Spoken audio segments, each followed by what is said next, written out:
so much for joining us for the very first episode of Creative by Design.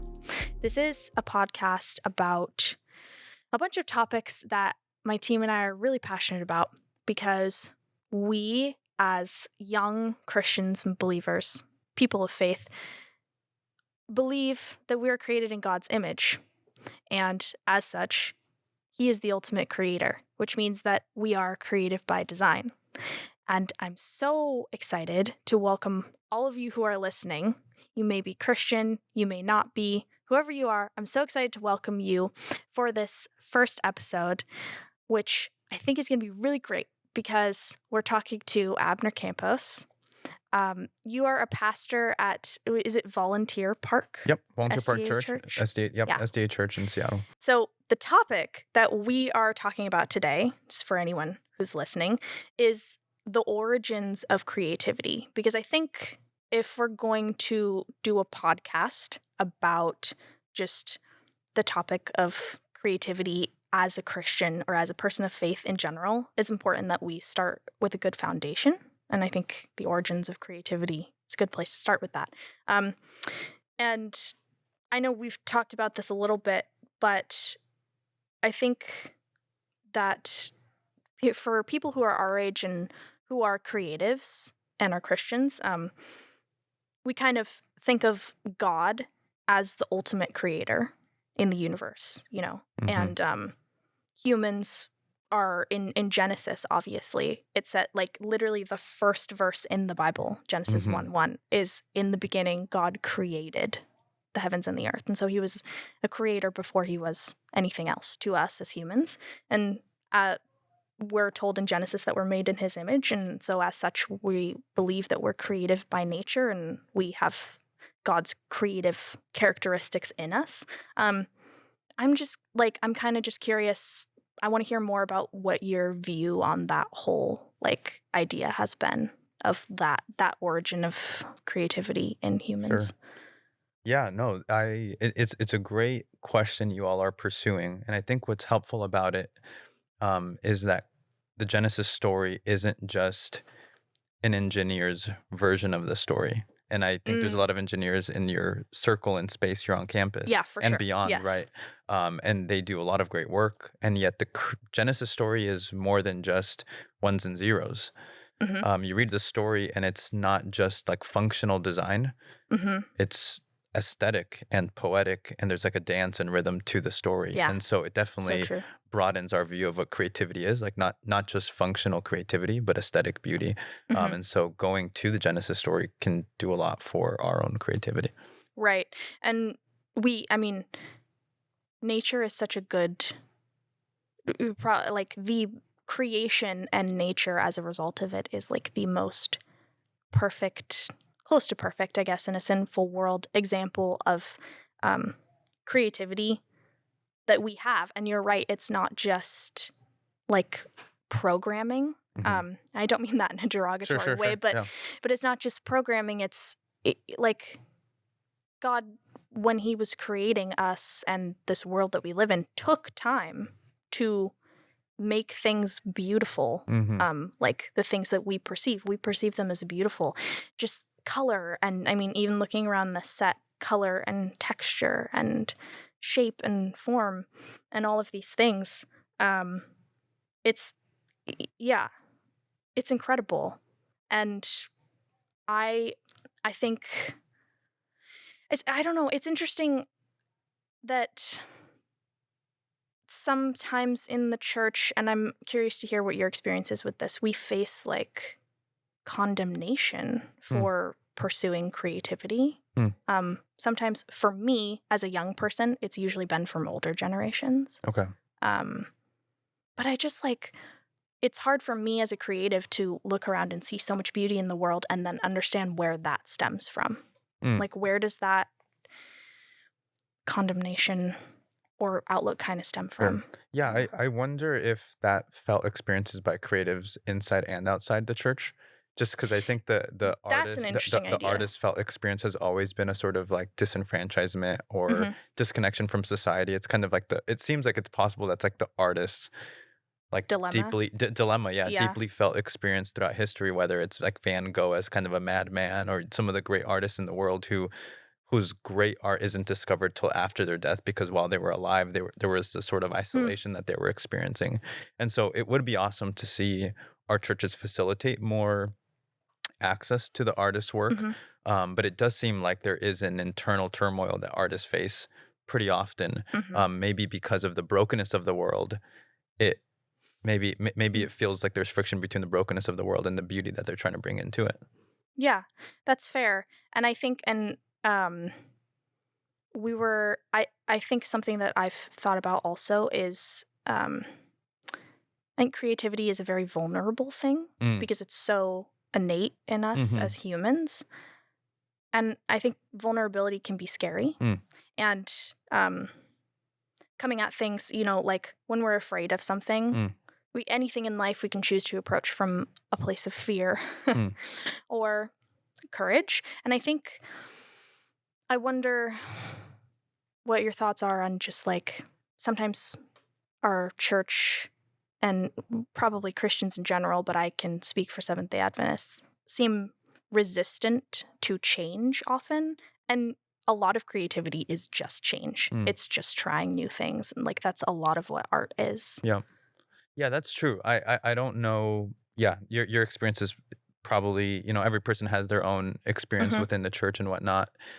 I found that maybe cities attract artists disproportionately, as opposed to other parts of the country. But urban centers might be places where artists tend to flock because there's greater access to career growth there, whether it's going to Mm, New York for Broadway or LA for music or Nashville for music or whatever. Like cities tend to be a place that draw them. And so hopefully at least the churches that are in those urban centers are facilitating access to those artists and right. uplifting them and giving them maybe a career track or support in their journey. Um, so I think there's things that we can do, but every person's journey might be a little bit unique there. Totally. I want to circle back a bit, going back to like the topic of just like, or the idea of the origins of Yeah, yeah, this whole yeah. idea. What is it like? I'm curious what you have to say about this as a pastor. How does the knowledge of, and maybe we can even delve deeper into what that knowledge, all of that knowledge is. We've kind of glazed over creation and all of that, but what is, how does all of that knowledge that we have as Christians about what we believe about the origin of Mm, creativity contribute to what the role of creativity should be mm, in our lives, mm. I guess? Yeah. At a bare minimum, it seems like it could function as a springboard into the work we do in the world. So it seems like if Mm. if we have a theology of a creator and a creation, meaning us or the work that we're contributing to, then it becomes the fountain by which all waters flow. It becomes the source Hmm. by which we can then draw from. You think of like Martin Luther's line when it comes to shoemaking, like the Christian shoemaker doesn't put little crosses on shoes; he just makes really good shoes. Oh, yes. Yeah. So this concept of God as a creator then leads us to do good work in the world and good creation in the world, and it becomes our source to contribute beauty. You think of a lot of the great work that has been done in the world has been done in the name or to the glory of God. It becomes Mm. like this sky that we try to reach toward, this endless ladder of trying to elevate the craft of living and live into that. So it's Mhm. not like a bare minimum of, oh, let's build a chair just so we can sit. It's like, how do we make a chair the most beautiful chair that there's ever been? Right. And so it really just, I think that a theology of creation in Genesis can function as a springboard for believers, and I think it has for thousands of years. Yeah. We can even think of the story in Exodus 31. It's the story of the sanctuary. So God commands Moses and his people to build a sanctuary so he can live among them. And sanctuaries in the Old Testament and even now, it's the place where heaven and earth meet. It's Mm. the overlap of heaven and earth. So Mhm. just as in the garden, just back to the Genesis story, the garden was the place where heaven and earth met Right. because that's where God was, Right. right? And it was even designed as a temple. There's even language in Genesis of Adam and Eve being sort of priests Hmm. ruling over creation. And this is also why sin is such a big problem because it affects the holiness of the Yeah. temple garden, right? So imagine for a moment that the garden is this sanctuary. We even call animal sanctuaries, right? You can think True. of this Yeah. safe place, this healthy Good place, point. this beautiful place. But then when sin enters the world gets overcome by brokenness. Hmm. How does God begin the reparation process? Through the sanctuary. The Mm. sanctuary becomes this Garden of Eden on wheels. And what does he do in order to give that sort of that Eden experience? He commissions two people, Bezalel and Oliab, Exodus 31, if I'm not mistaken, maybe 34. Um, and these are the first people in the whole Bible who are described as being filled with the Holy Spirit. And their job is, because of their skill and craftsmanship, to design the sanctuary. Right. So the first people who are endowed with being filled with the Holy Spirit, it's for the work of craftsmanship and art and beauty, Right. which is then circles back to the Genesis story, and it really is It's an amazing incredible. parallel. And it's, I mean, if you are familiar with the scriptures, we know, like, from the description of the Hmm. sanctuary in Hmm. the Bible, Hmm. it was very intentionally designed. Hmm. And so, like, it was designed not only to be functional, but to be beautiful, Hmm. you know? Yep, exactly. And that, Yep. like, obviously that's creativity. Yep. That's literally what we describe creativity as today. That idea of, like, everything that you just said kind of contributes so beautifully to the idea of creativity being, like, the foundation and the Hmm. very origin from which, like, humans came, Mm. right? And maybe a continuation, right? It's Mhm. like it's a springboard, but then it's also the continuation. So you think of Mm, the garden was perfect, but it wasn't complete. right. Yeah. So God started it, and in the end, it said the work is finished, right? After 6 days, and He rested on the Sabbath. And yet, it's like He handed the keys over to Adam and Eve to continue Yeah. creation. So populate the earth, Yeah. name the animals, and the animals repopulate. They sort of become, God starts it, but it's Adam and Eve's job to continue the garden. Mhm. And then I think that can even translate to the work we do. Like we're handed over like our own little garden, whether it's our Mhm. home or workspace or office or Right. whatever. That our work can be the place where heaven and earth meet.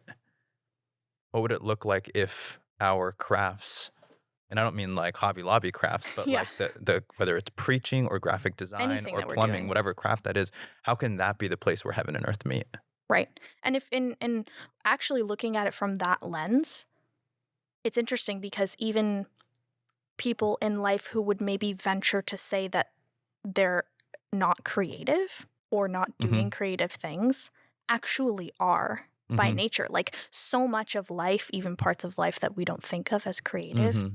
are we're in the process of creating. Would it be fair to say that we don't get to choose if we create, we only get to choose what we're going to create? That's that's a crazy thing to think about. So it's not so much about like whether you're creative or not. Mhm. It's what are you creating, and is it contributing goodness, beauty, and truth to the world, or is it contributing to the violence and pain and suffering of the world? Mhm. And But it seems like we're that's all sort of already doing one of the two. for sure. Yeah, every day, even as you're, like, if we want to go really, like, detailed with this, even as we're crafting our conversation here, Mm-hmm. right? If you and I are talking and we're crafting what we're saying to each, like, we're Mm-hmm. creating thoughts in our brain to speak in sentences to each other,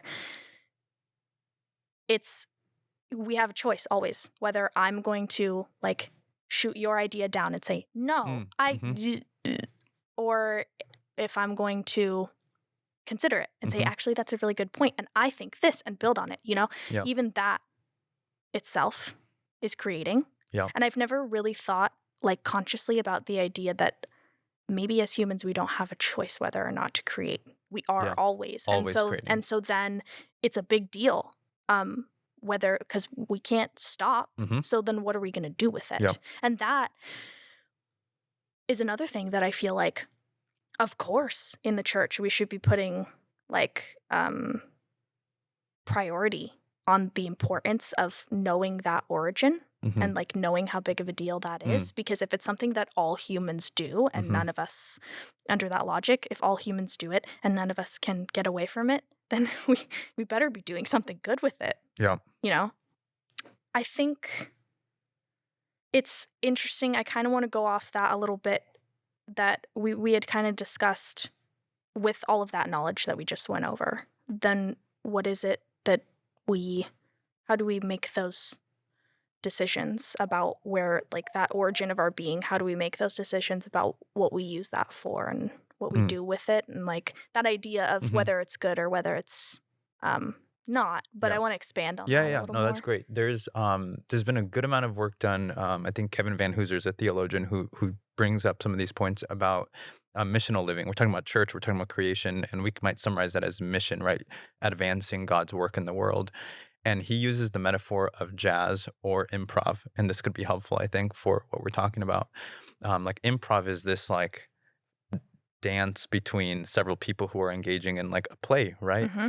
And the play can only go on as if the other participants sort of engage the story, and like you get this offer in improv, right? Right. You get this offer and it's like, do I receive or do I move that along? Yeah. Do I engage in the dance?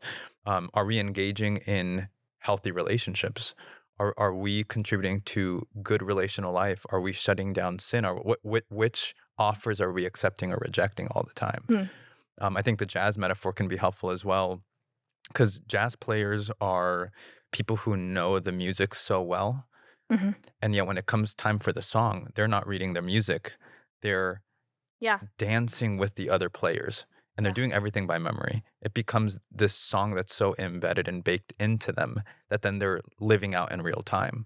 And so when it comes to creation, we should have the Jesus story so baked into us, Mm-hmm.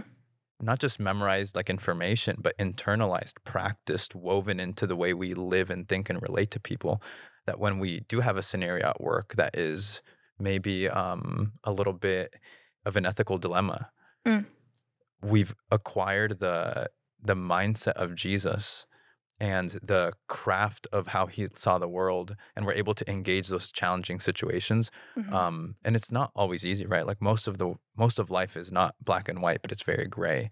But if the story is baked into us, like a jazz player who knows the song, Right. we can engage maybe the messiness of the world, Right. because it's not, we wish there was a line drawn in the sand all the time. Yeah, it would make it a lot simpler. But especially anyone who's an artist or is creative knows that that is not the case. Not easy. It's definitely not easy. Most of the time. And that idea of it being baked into us, I think we apply that often to like things like interacting with people, or witnessing to people, or serving in the church, Mhm. or at our job, like you said. But I think sometimes we maybe miss that, because I think that a lot of people have the misconception that if you can't be a Christian and an artist at the same time. And if you are a Christian artist, it means you are only making like Christian movies or Christian this, Christian in Such the a great sense point. of No, I'm like in hearing you. this Yeah, in yeah, the yeah. sense of yeah, you know what I mean. Yeah, I'm listening loud and clear. Totally. But if we look at it as that is like the origin of our being, and compared with that, what we believe about Jesus is so baked into us, right? So if we are always going to create no matter what, and the story of Jesus is baked into us, it doesn't matter if the painting that I'm making doesn't have the cross or Yep, Jesus yep. in it or whatever. It's gonna come out. Yep. Like the good and the Mhm. light and the good intentions, it's gonna come out. And pieces, art can be so incredibly like good. True and good. Yes. Just by being what it is. Exactly. Yeah. And it doesn't have to be this like strict, okay, here's the box where Yeah. Christian art Mhm, goes, mhm. and that's what it is. And anything Yeah. outside of it is like, Yeah, totally. Yeah, well, yeah. let's think about this. Does 2 + 2 = 4? Of course it does. But Mhm. is there such a thing as Christian math? No, there's not. And Yeah. Lamott is the one who said all truth is God's truth. Something Mm. just by being true is in the realm of God's good world. Mhm. So just like math is true because it functions within the laws of nature and the universe, Mhm. is it possible that beauty is similar? where something is under God's good world simply for being beautiful, even if, like you said, it doesn't have like the label of Christian music. Can Right. it just be beautiful music? Right. Can it just be a beautiful art piece? Right. And I think you're spot on with that critique. And I feel like when we lock ourselves into those boxes, then we risk missing out Mm-hmm. on so much beauty around us. And to be clear, I'm not saying that everything in the world is good and beautiful. Yep. There Good caveat. there That's true. are a lot of things that are not. Yep. But is it But maybe that's a something reason for beautiful and true and good art, absolutely right? Because of how many Yeah. deceptive and hurtful forms of art there are, and there are a Yeah. plethora of them. Right. But maybe that's an incentive for like there's a need for Christian creatives in the world. We need more people who commit their lives to bringing beauty into the world because our eyes absorb so much evil all the time. Yeah. So true. It's so prevalent, and the world can be so dark sometimes. And something that like kind of goes along with this is I had a class recently called Redemptive Cinema, and in it we watched films that weren't necessarily like stories about Christians or Christian stories, but they were all films that at their core had some sort of theological truth. Yep. Right? And that was super inspiring and refreshing just on its own. But then we had this one conversation where we were talking about the rating system that our culture currently uses for films. And I feel like a lot of, I've heard a lot of people in the faith say, well, I'll watch it if it's PG-13, but if it's above PG-13, then I won't watch it. Or I'll watch it if it's, I'll watch it if it's PG, but anything above that, I don't, right? And that's a super strict box that they set, or like a super strict line. And the problem is that just because something has the letter G attached to it doesn't mean it's contributing good to the world. And so I kind of wonder if there's a better way to make those decisions about both making art and consuming art instead of just using like those written like this applies to everything black and white. Because even those labels, the needle can move throughout history and culture, right? If it was PG 20, 30 years ago, that too, we might be desensitized to it, right? So yeah, I think you're right that we should be wiser than the labels that are presented to us. I do think we have an oversaturation of we're talking about contributing art, but I think we are somewhat oversaturated with the amount of content that is being produced and thrown at us all the time, right? Whether it's how many streaming sites do we have access to, and how many films are being produced every day. Can we go a day without plugging in our headphones and listening to music? So it does seem like maybe we're overstimulated. And so maybe the amount of content we're consuming could affect our ability to filter good content or content that as believers aligns with the teachings and values of Jesus. And so I do think maybe having like detoxes or breaks from the amount of content we do could help us re-engage in healthy ways. Like maybe let's say you do a sugar fast for a month. Right. And then by the end of it, even just a little bit of sugar is like, whoa, that is super sweet. Yeah. I wonder if something like that could work with content, whether it's film or stream sites or YouTube or whatever. Like, how often could we take a break so that when we do engage, we're doing it in a way that is redemptive for our own lives with God? And I feel like we talk a lot about doing detoxes like that for the sake of like mental health, which is so important. Sure. But I hear less talk about doing a detox like that for the sake of like that redemptive idea of like what because if it's easy to make decisions if you're given a checklist of like this is what you say no to, this is what you say yes to, and then life's easy. But it takes like mental work to make decisions in what I would say is a much more human, like innate way of actually critically thinking about things. Not just taking stuff at face value, but actually critically thinking about it.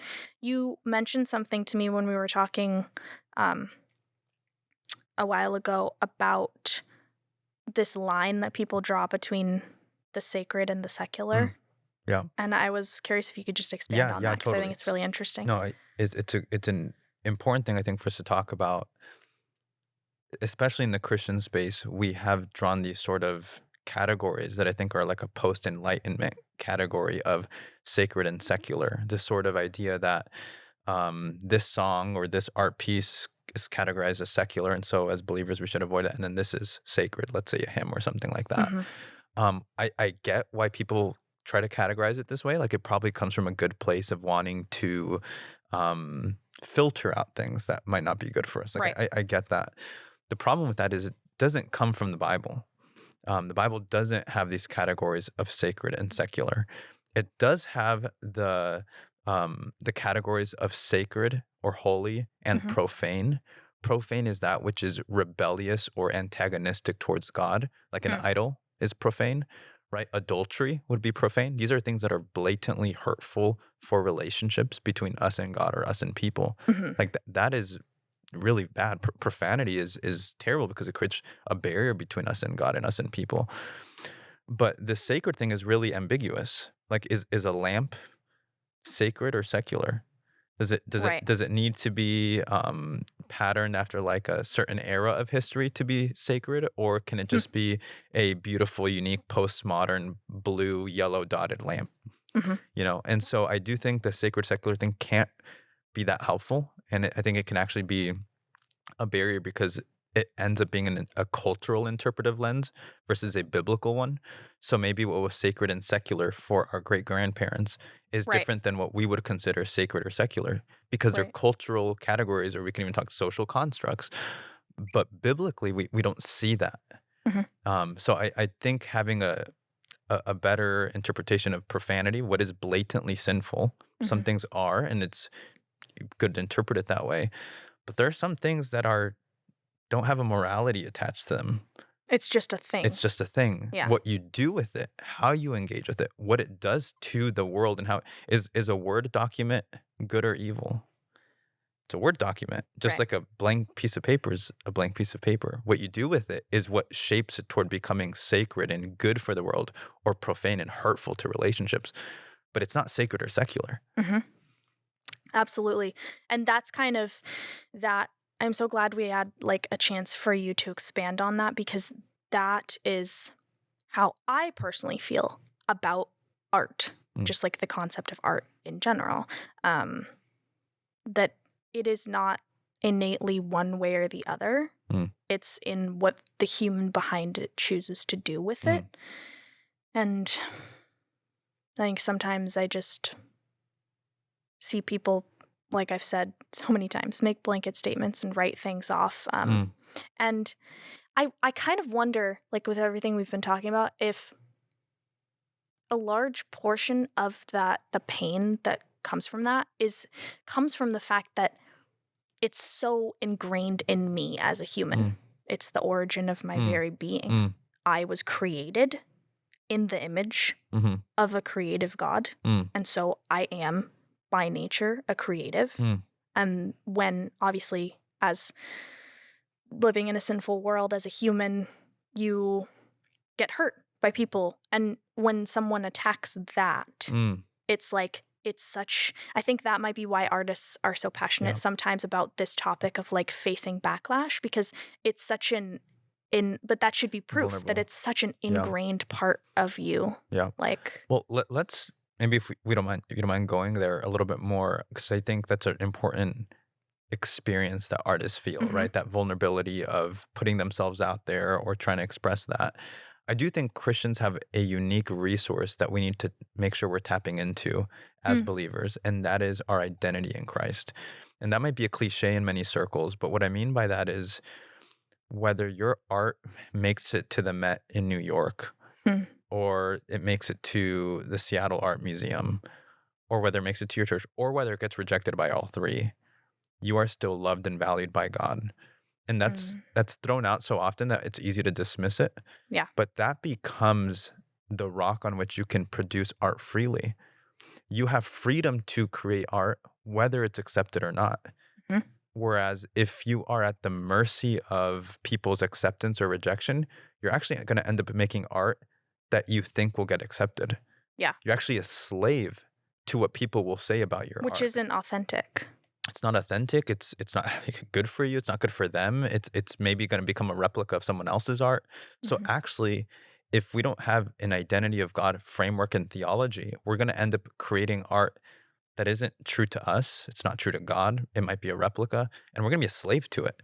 Mhm. And so having this identity of God does give us the freedom to create art, and I hope Christian artists will at least tap into that resource that, hey, whether my art makes it and makes me money, or whether I have to work a few jobs so I can do my craft and artwork, Right.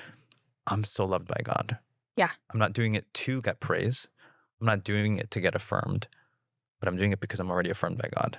It's such an important reminder, and like you said, I think it's something that we hear, um, all the time, but we're very hard on ourselves, and the evil voices can be very loud sometimes. Yeah. And so it's such a good reminder. I think, something that I have it written on my wall actually is, um, I always endeavor to create more than I consume, Mm, because I personally, like we've just talked about, don't believe that my origin it was a consumer. mm, It was a creator. mm, Um, and so I always endeavor to create more than I consume. And something that I feel like I've learned, which goes right along with what you're saying, it's basically what you've said, just in a different way, is that when you put this, even I think this even applies to conversations, like mm, going into a conversation with someone else. mm, Um, like creating that a relationship, whatever. When you put the success or the value of what you're creating in the product rather than in the process, mm, you will always be disappointed, mm, because the product is like the success of the product is usually based on outside feedback, mm, like you're saying, mm, like where it makes it to mhm, or what happens to it. Especially by like the way that society has shaped our idea of what success mm, is. Um, and so when I'm creating things, I always try to put the value of what I'm creating into the process of it. mm. When I'm in the process of creating it, that's where that value of the experience is for me. And then when it's done and I put it out into the world, I can't control what anyone's going to say about it. Like Mhm, you're saying, I can't mhm, control how successful it's going to be or where it's going to go. But it doesn't matter, mm, because the success of it is based in the process. And that allows, I think that takes so much pressure off, mm, like you're saying, because it's not healthy mm. to do it the other way. It takes so much pressure off, and then it allows you to feed that innate need that you have as a human to Yep, create, because you're not worrying about, satisfies it. right, because you're just doing it. You're Mm, not worried about like how famous it's gonna get, yep. or It does that kind become of thing. like a free act of service at that point, right? Mm, Like, I think of we've talked about the Genesis story a little bit and how that is sort of a springboard, but between Genesis and now, there's been sin and pain and suffering in the world. hmm But in the middle of now, in between now and creation, there's a story of the cross and the resurrection, hmm which in biblical theology is the resurrection is the beginning of the new creation.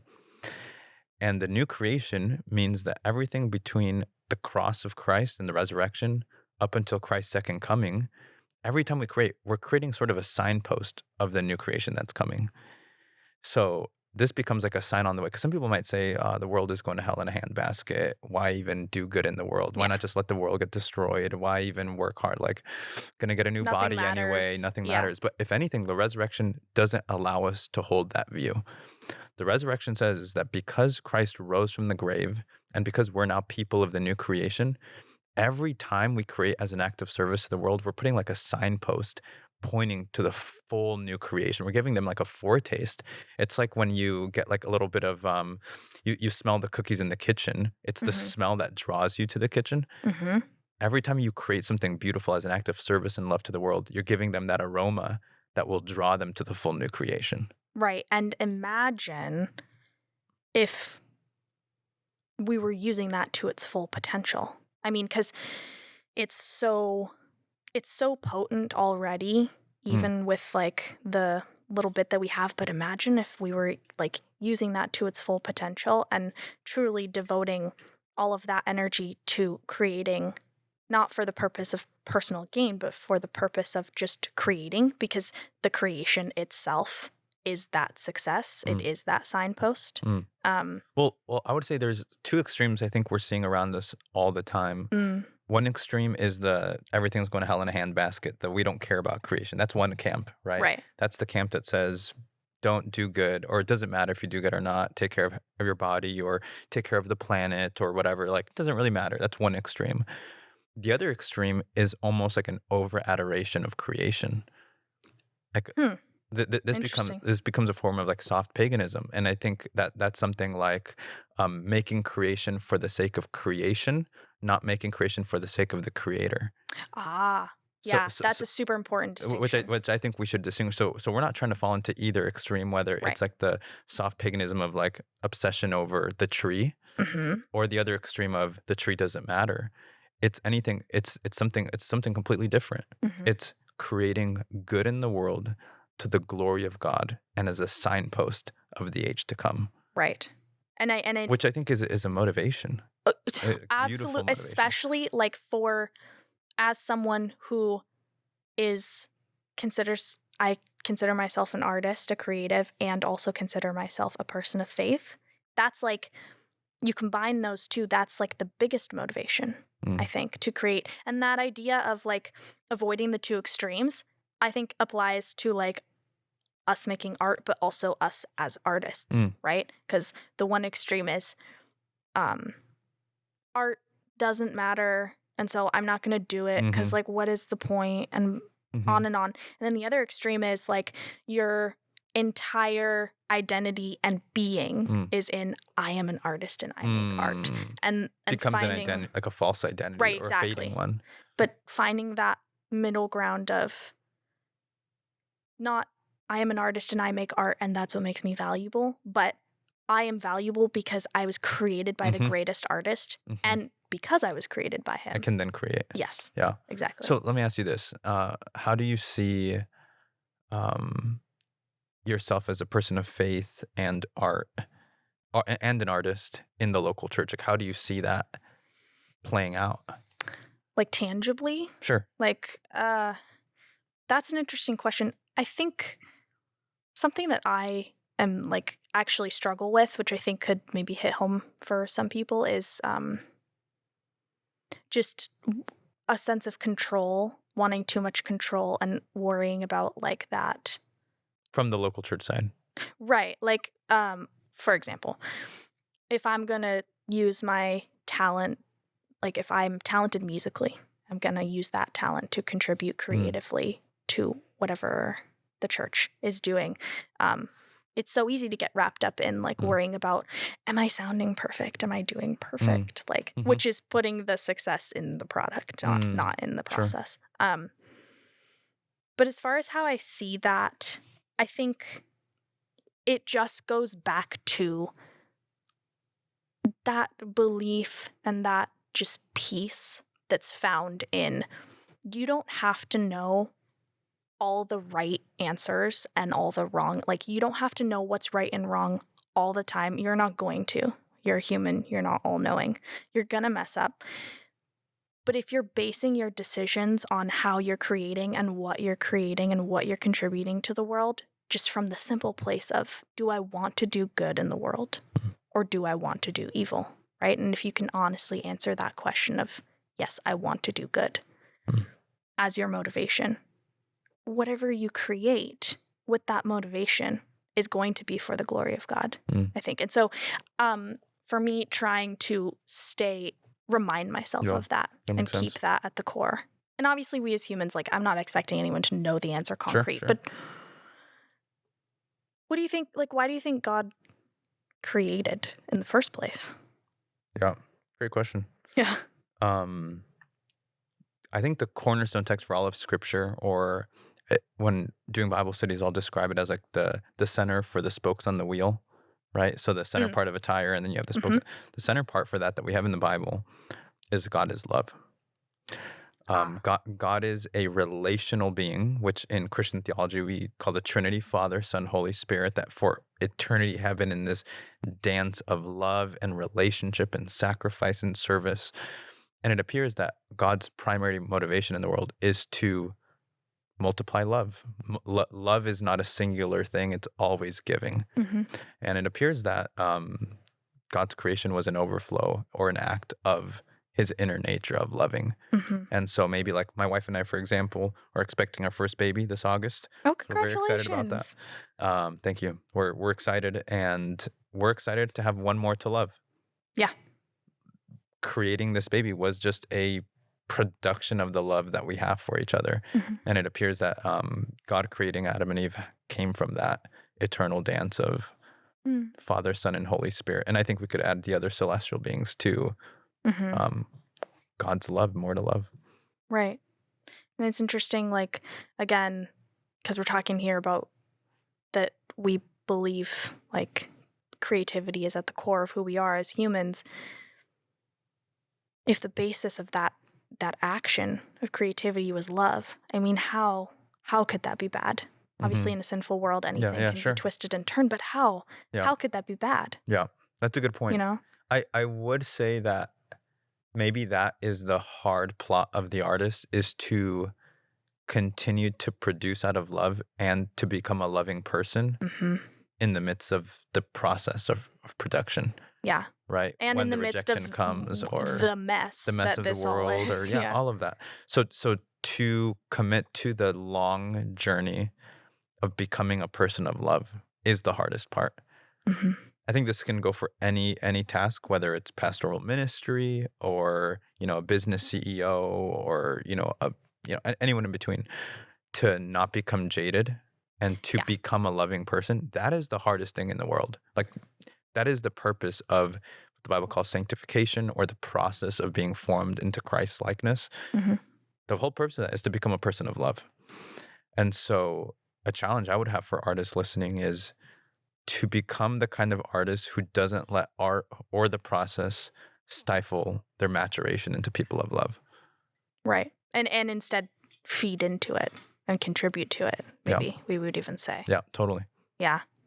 Well, I appreciate you so much for being here and having this conversation with me.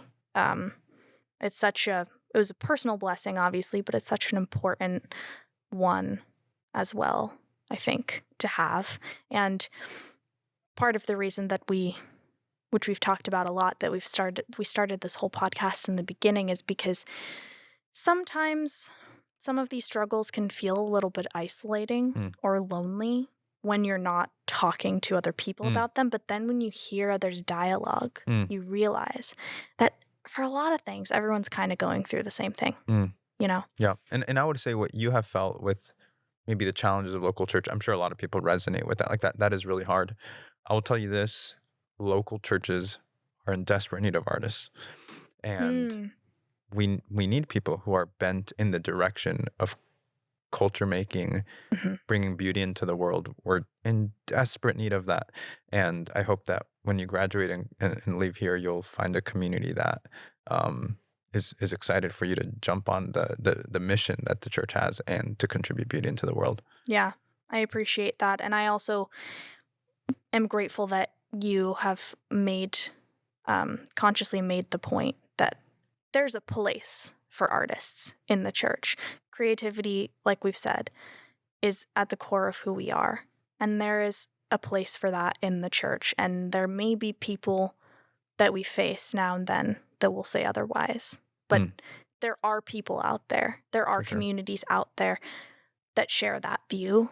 You just have to go find it. And that can be discouraging, but that's not something that I feel like we can ever give up on, because the foundation of who we are is creativity, and giving up on creativity. I'll tell you this, there's a creative lot of cause. local churches that would love a graphic design eye for their social media, or to build their website, or to redesign their lobby, or, you can think of X, Y, and Z examples.